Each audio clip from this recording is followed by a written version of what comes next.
Bismillahirrahmanirrahim. Alhamdulillahirrabbilalamin. Wa usalli wa usallimu ala al-buthi rahmatan lil alamin. Asyhadu an la ilaha illallah wahdahu la syarikalah wa asyhadu anna Muhammadan abduhu wa rasuluh. Allahumma salli wa sallim ala sayyidina Muhammad wa ala alihi wa sahbihi wa man tabi'ahum bi ihsan ila yaumiddin. Thumma amma ba'd. Assalamualaikum warahmatullahi wabarakatuh. Alhamdulillah, kita bersyukur kepada Allah Azza wa Jalla, Tuhan Rabbul Alamin, Tuhan semesta alam, yang dengan segala nikmatnya kita bisa diberikan kemampuan untuk melaksanakan ketaatan demi ketaatan, dan diberikan kemampuan untuk mentaubati dosa-dosa kita yang di masa lalu. Salawat dan salam kepada Rasul kita Muhammad sallallahu alaihi wasallam, keluarganya, sahabatnya, serta umatnya yang setia mengikuti jalan-jalan kebaikan beliau dan melanjutkan perjuangan dan meniru atau meladani sunnah-sunnah beliau sallallahu alaihi wasallam. Sahabat asli rahmati Allah, alhamdulillah, kembali dalam pembahasan kitab Ad-Da' wa Dawa karya Imam Ibnu Qayyim Al-Jauziyah rahimahullahu taala. Masih dalam pembahasan seputar dampak dari sebuah kemaksiatan atau dosa yang dilakukan oleh seorang hamba. Dan insyaallah ini karena kitab ini adalah kitab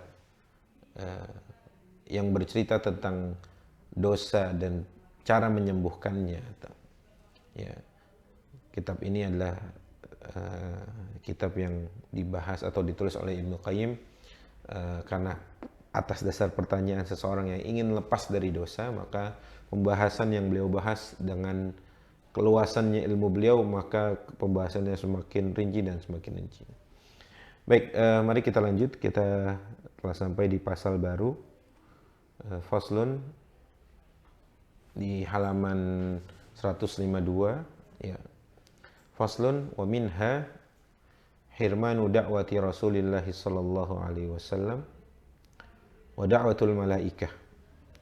Pasal baru, di antara dampak buruk dosa seseorang atau dosa yang dilakukan oleh seseorang adalah terhalangnya dakwah atau doa Rasulullah dan doa para malaikat.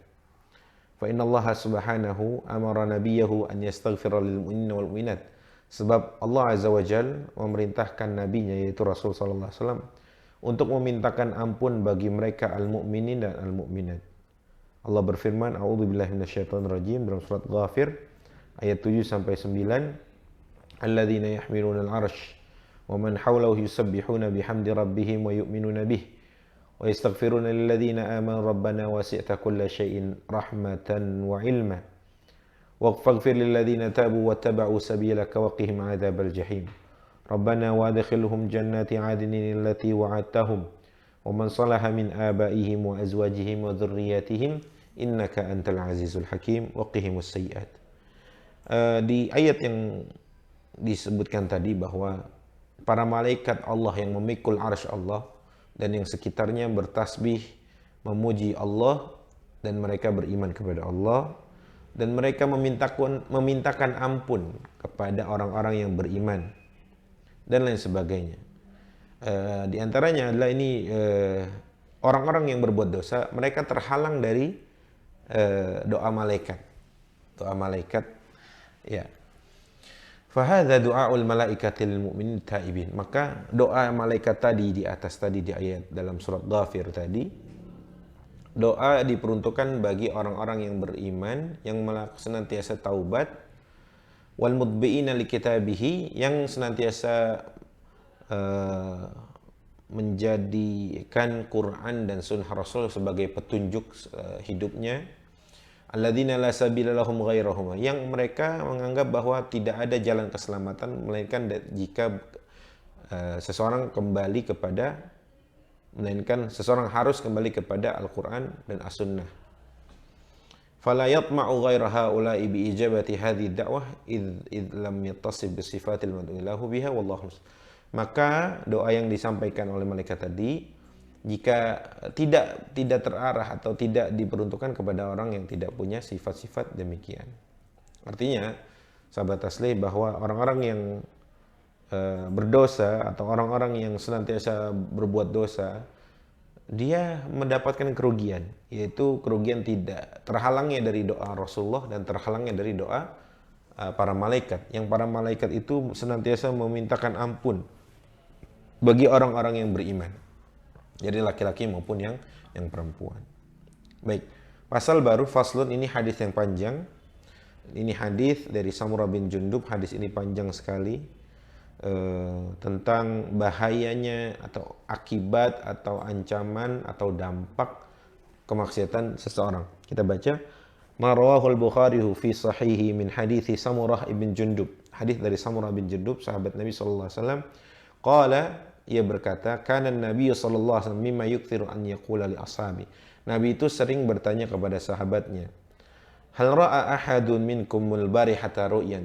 Jadi biasa Nabi itu setelah salat subuh, setelah zikir, Nabi bertanya kepada para sahabatnya, adakah kalian yang bermimpi tadi malam dan lain sebagainya. Yaqussu alaihi man sya'allahu ayyaqus. Baik, kemudian ada salah seorang sahabat yang menceritakan mimpinya. Jadi satu kali dia bertanya, dia bilang, innahu atani lailah atiyan wa innahuma bta'athani. Sungguhnya malam tadi telah datang kepadaku dua malaikat. Ya, dua malaikat datang kepadaku dalam mimpi. Keduanya membangunkanku. Ya, kemudian keduanya berkata kepadaku, intalik, berangkatlah. Ya. Lalu aku berangkat bersamanya. Wa inna ataina ala rajulin muttaji'. Lalu aku berangkat bersama keduanya, kami mendatangi seorang yang terbaring. Ini langsung saya bacakan, terjemahkan saja ya. Ternyata ada orang lain yang berdiri di atasnya sambil membawa sebongkah batu. Ya. Wa idza akhar qa'imun 'alaihi bi sakhrah. Jadi ada orang yang terlentang atau terbaring, di atas orang yang terbaring itu ada orang yang megang batu gitu ya. Wa idza huwa yahwi bis sakhrati li ra'sihi fayatlahu ra'sahu. Kemudian batu yang tadi ada itu dijatuhkan ke kepala orang yang terbaring tadi.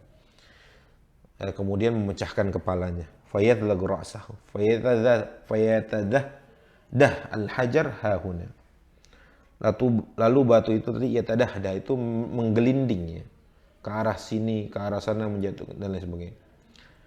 Kemudian fayatba'ul al-jahra fayakhudhahu fala yarji ilaihi hatta yasih ra'sahu kama kan.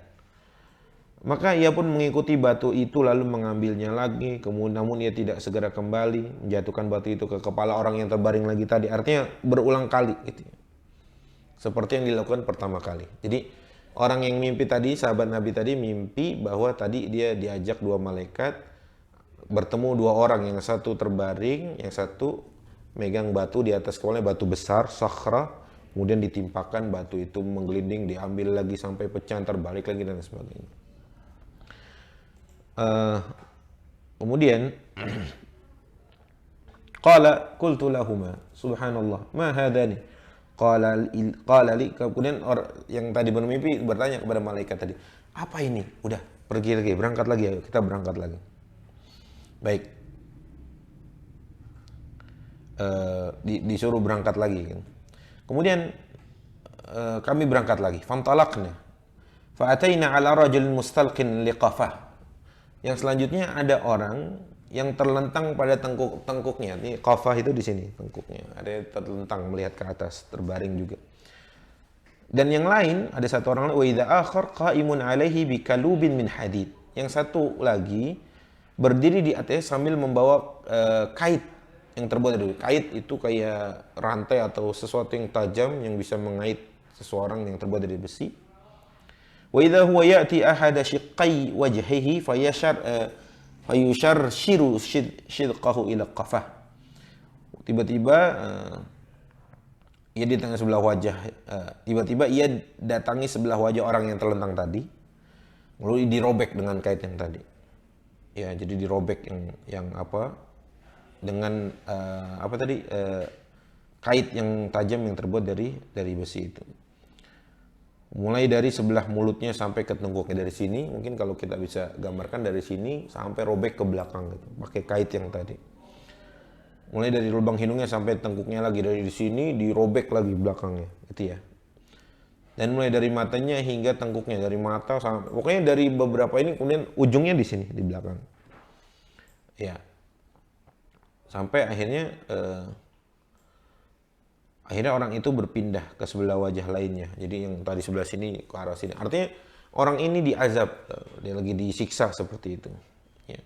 Kemudian kembali, ini hadisnya panjang teman-teman. Kemudian kata Nabi, kata orang yang tadi, aku bertanya kepada dua malaikat tadi, subhanallah, mengapa dua orang ini? Kemudian udah pergi ya, berangkat lagi. Fantalaqna fa'ataina ala mithlis at-tannur. Kemudian kami berangkat lagi, lalu kami mendatangi sesuatu yang bentuknya seperti tempat pembakaran. At-tannur itu kayak tempat bakaran gitu ya.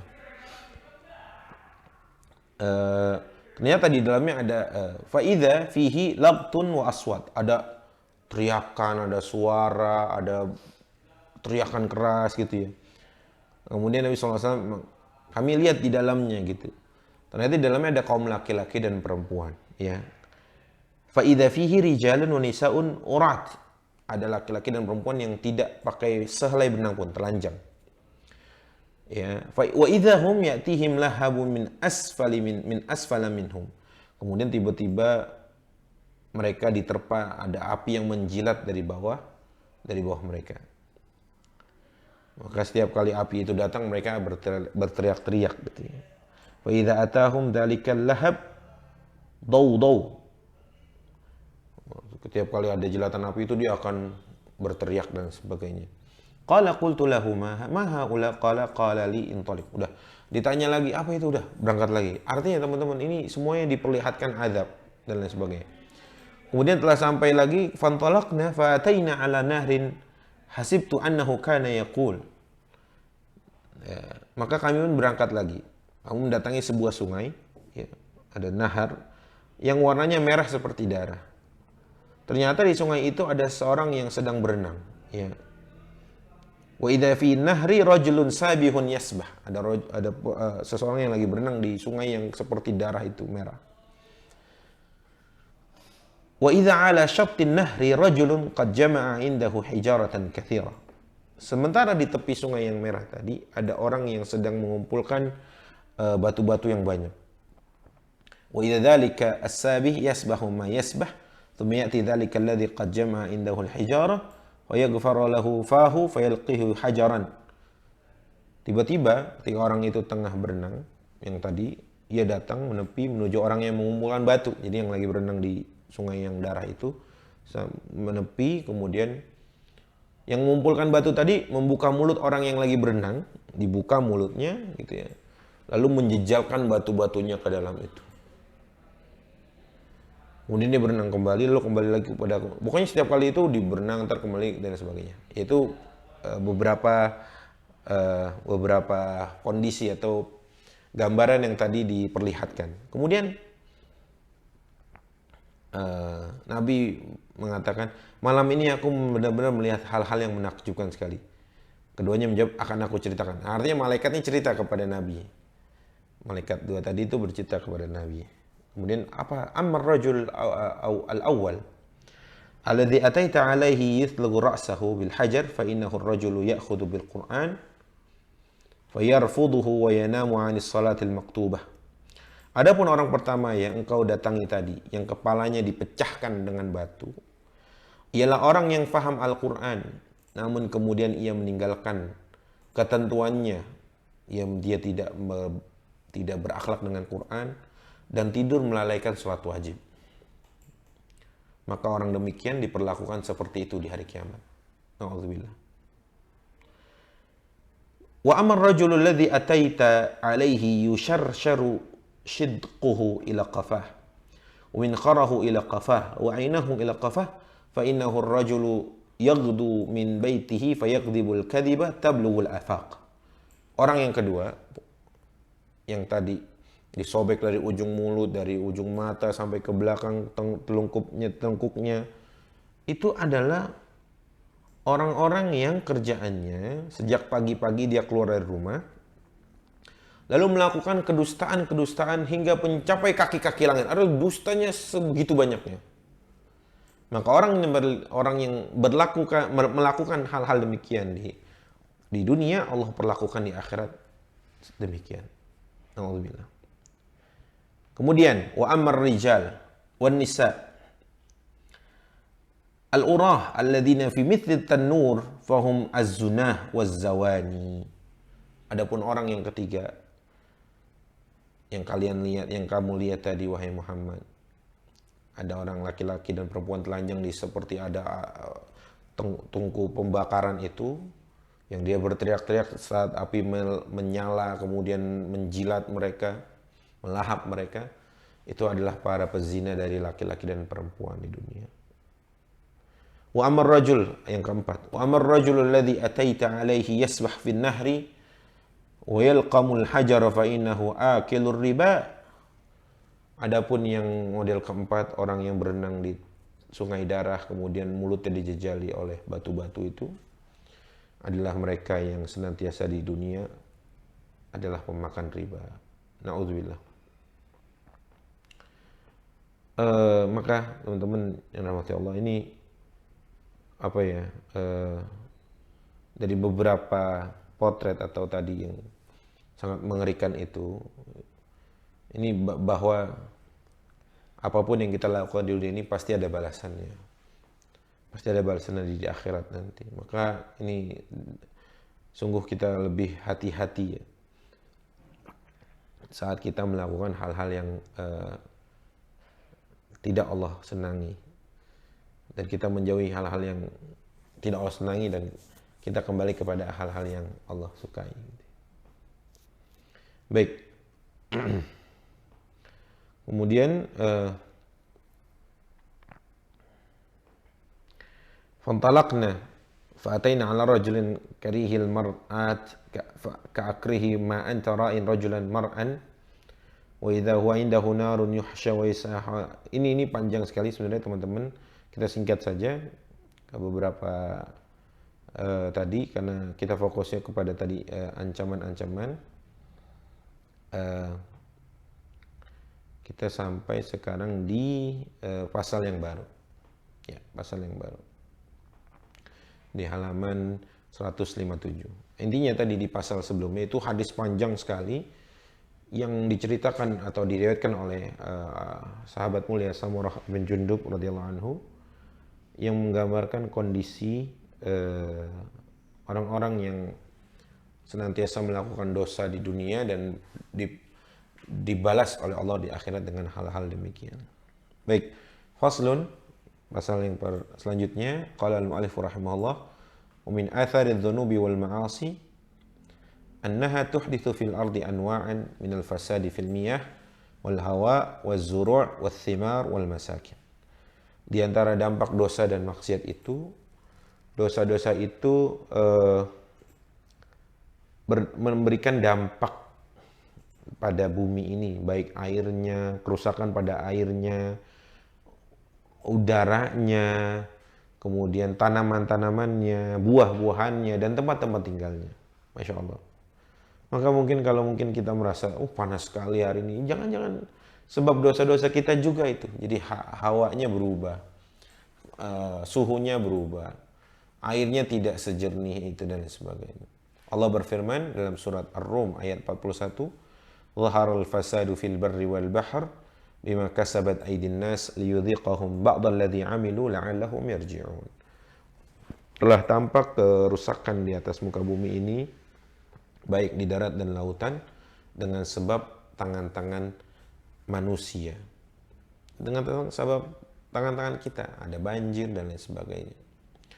Baik, artinya kemaksiatan itu tidak hanya berdampak pada diri kita, tapi berdampak kepada lingkungan kita hidup.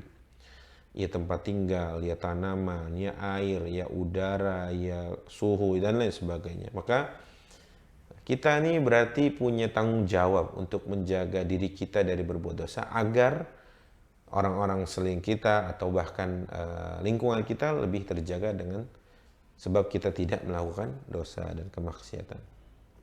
Qala Mujahid, Imam Mujahid mengatakan, "Idza walla adh-dhalimu sa'a bidh-dhulmi wal fasad wa yahbisullahu bidzalika al-qatr wa yuhlika al-hartha wan nasl wallahu la yuhibbul fasad." Thumma qara'a dhahara al-fasadu fil barri wal bahr bima kasabat aydin nas. Thumma qala amma wallah ma huwa ma huwa bahrakum hadha walakin kullu qaryatin ala ma'in jarin fahuwa bahr. Al-Imam Mujahid mengatakan, idza walla adh-dhalimu sa'a bidh-dhulmi wal fasad, jika seandainya seorang zalim melakukan kezaliman dan kerusakan, maka Allah tahan hujan untuk turun di satu tempat itu. Kemudian kalau hujan nggak turun, berarti apa yang berdampak setelah itu? Tanaman, tumbuhan, hewan-hewan ternak, keturunan. Wallahu la yuhibbul fasad, dan Allah tidak menyukai kerusakan. Kemudian Imam Mujahid mengutip ayat dhaharal fasadu fil barri wal bahri bima kasabat aydin nas dan lain sebagainya. Wa qala Ikrimah, Imam Ikrimah mengatakan dhaharal fasad fil barri wal bahr ama inni la aqul bahrakum hadha walakin kullu qaryatin alama. Jadi tidak hanya lautan yang kita lihat aja di sekeliling kita, tapi seluruhnya bisa berdampak di seluruh dunia itu. Walakin kullu qaryatin 'alal ma. Baik. Wa qala Qatadah, Imam Qatadah mengatakan ammal bar fa ahlul amud wa ammal bahr fa ahlul qura war rif. Ini saya kurang faham tentang apa istilah ahlul amud dan istilah ahlul rif. Baik. Qultu wa qad samma Allah taala al-ma'al 'adb bahran. Kata Imam Ibnu Qayyim, aku katakan bahwa Allah menamai air itu air yang al-'adb. Al-'adb itu ya bisa dikatakan jernih, ya, tawar gitu ya. Itu adalah air laut. Disebut ya, setiap air itu bisa dikatakan itu laut. Wa huwa alladhi marajal bahraini hadza 'adbun furatun wa hadza mil'un ujaj. وليس في العالم بحر حلو واقف وإنما هي الأنهار الجارية والبحر المالح والساكن فسمى القرى التي على المياه الجارية باسم تلك المياه. Ini istilah-istilah yang Ibnu Qayyim sampaikan, tapi ini tidak terlalu penting menurut saya tentang makna qura dan lain sebagainya. Waqala Ibnu Zaid mengatakan dhahara al-fasadu fil barri wal bahr qala adz-dzunub. Al-fasad berarti adz-dzunub, atau sebabnya adalah dosa. Qultu arada anna adz-dzunub sabab al-fasad alladhi dhahar. Bahwa dosa-dosa itu adalah penyebab kerusakan yang nampak di muka bumi ini. Wa in arada anna al-fasad alladhi dhahara huwa adz-dzunubu nafsuha fayakunu qawluhu liyudhiqahum lamul aqibatu ta'ala. Ini cuma pandangan dan masukan dari Ibnu Qayyim. Tapi maknanya adalah, teman-teman, tentang apa yang dimaksud dengan kerusakan atau apa yang menyebabkan kerusakan. Ibnu Qayyim mengatakan ia adalah dosa-dosa. Baik. Wa min ta'thiril ma'asi, dalam 160 di halaman 160, wa min ta'thiril ma'asi lillahi fil ard ma yahillu biha min al-khasafi wa zalazil wa mahki barakatiha. Ya, di antara sebab pengaruh dampaknya dosa, Allah kirim angin yang kencang, kemudian gempa, kemudian diangkat keberkahannya. Ya. Waqad marra Rasul sallallahu alaihi wasallam ala diyari Thamud famana'hum min dukhuli diyarihim. Nabi sallallahu alaihi wasallam itu pernah melintasi kampungnya kaum Thamud, dan Nabi melarang untuk memasukinya dan melarang untuk minum airnya.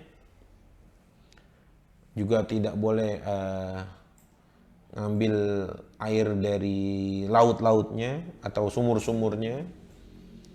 Ya.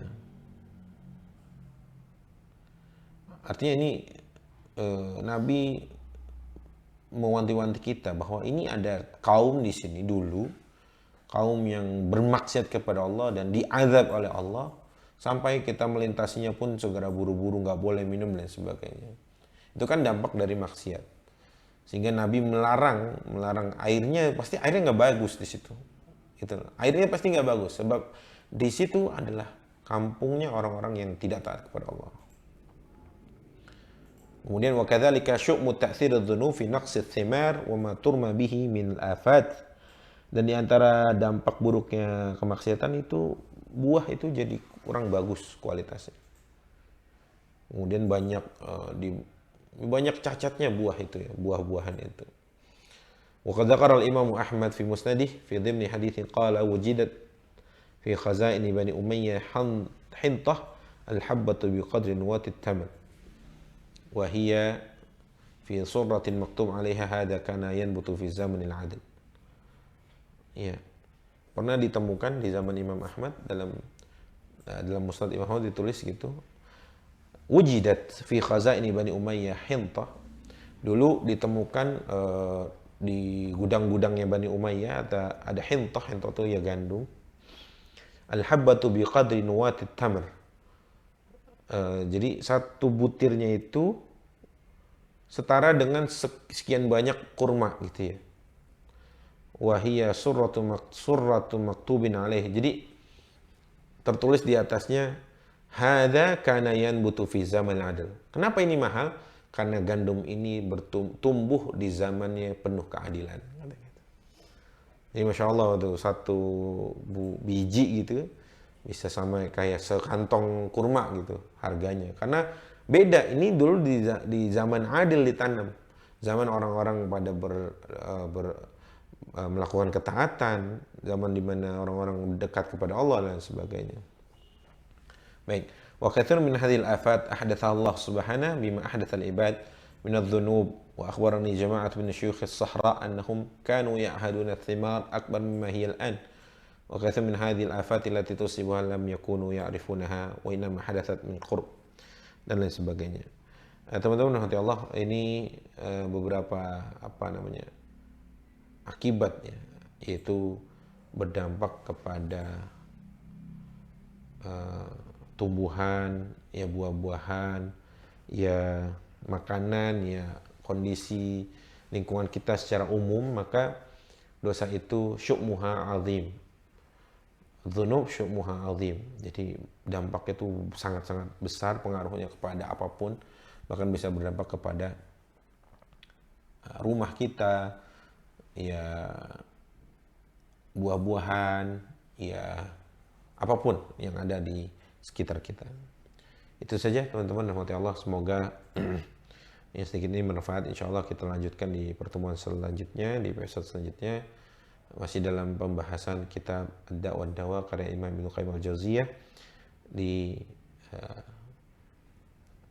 pembahasan tentang dosa dan dampak-dampak buruknya. Aqulu qouli hadza wa astaghfirullah li wa lakum. Assalamualaikum warahmatullahi wabarakatuh.